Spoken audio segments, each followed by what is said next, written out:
प्यू research centre के अनुसार विश्व की लगभग 30% जनसंख्या ईसाई, 24% मुस्लिम तथा केवल एक बहुत छोटा प्रतिशत यहूदी है। 2015 में दुनिया भर में 2300 मिलियन ईसाई, 1800 मिलियन मुसलमान और 14 मिलियन यहूदी थे। संयुक्त राज्य अमेरिका में लगभग 5.7 मिलियन यहूदी हैं, या 100 अमेरिकियों में से लगभग 1 या 2, जबकि 71% अमेरिकी ईसाई के रूप में पहचान रखते हैं और 23% अन्य तरीकों से पहचाने जाते हैं।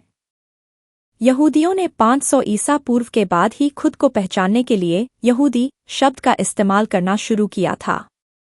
हिब्रू बाइबल और टोरा ये यहूदियों के लिए सबसे पवित्र ग्रंथ है। प्राचीन इस्राएलियों की उत्पत्ति मोटे तौर पर आधुनिक इस्राएल के क्षेत्र में हुई थी, जिसे प्राचीन लेवेंट या प्राचीन कनान के नाम से भी जाना जाता है, जो 1000 ईसा पूर्व से कुछ समय पहले हुआ था। ये लोग साझा वंश, मिथक, अनुष्ठान और इतिहास की भावना से एकजुट थे। प्राचीन इस्राएलियों का मानना था कि वे 3 लोगों के वंशज थे: अब्राहम, उनके बेटे इसहाक और उनके पोते जैकब।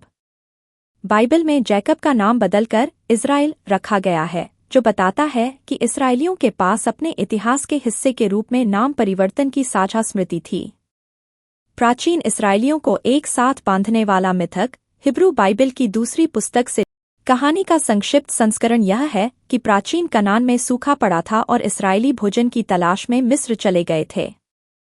वे अल्पसंख्यक थे और अंततः मिस्रियों द्वारा गुलाम बनाए गए, जब तक कि ईश्वर ने पैगंबर मूसा की मदद से चमत्कारिक विपत्तियों के माध्यम से उन्हें मुक्त करने के लिए इतिहास में हस्तक्षेप नहीं किया।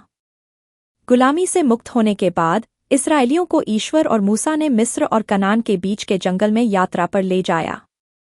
जब वे सिनाई पर्वत पर पहुंचे तो उन्हें ईश्वरीय निर्देश प्राप्त हुए। अंततः वे वादा किए गए देश में लौट आए, कनान का वह क्षेत्र जहां अब्राहम, इसहाक और याकूब सदियों पहले रहते थे। प्राचीन इज़राइल का स्वर्ण युग उस समय को संदर्भित करता है जब राजा डेविड और राजा सोलोमन ने 1010 से 931 ईसा पूर्व तक शासन किया था। राजा डेविड का संबंध प्राचीन इज़राइल के केंद्र में यरूशलेम शहर की नींव से है, जबकि राजा सोलोमन का संबंध 957 ईसा पूर्व में पहले महान मंदिर के निर्माण से है। ऐसा माना जाता है कि प्राचीन इस्राएली समाज 12 जनजातियों में विभाजित था, जिनमें से 10 जनजातियां क्षेत्र के उत्तर में और 2 दक्षिण में थीं।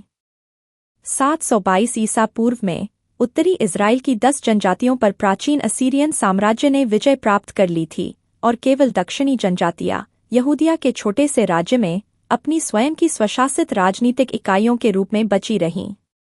राजा डेविड और राजा सुलेमान का समय बहुत ही अल्पकालिक स्वर्ण युग था, जो केवल 2 पीढ़ियों तक चला।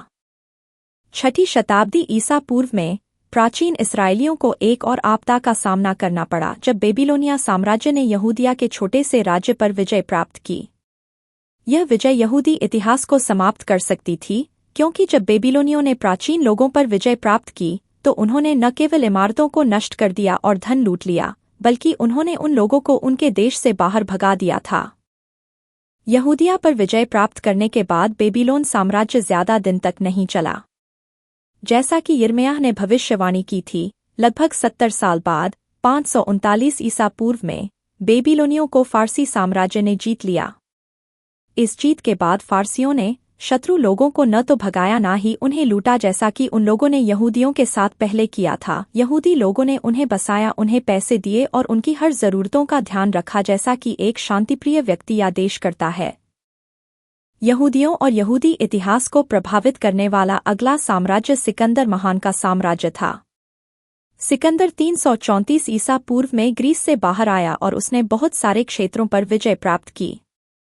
इन विजयों और मध्य पूर्व के पूरे क्षेत्र में हेलेनिक, ग्रीक साम्राज्य के प्रसार ने अन्य स्थानों पर यहूदियों के निवास को गति दी। यहूदी लोग सिकंदर महान की सेनाओं में शामिल हो गए, उनकी सेनाओं में सेवा करने लगे और उनके साथ विश्व के अन्य भागों की यात्रा करने लगे।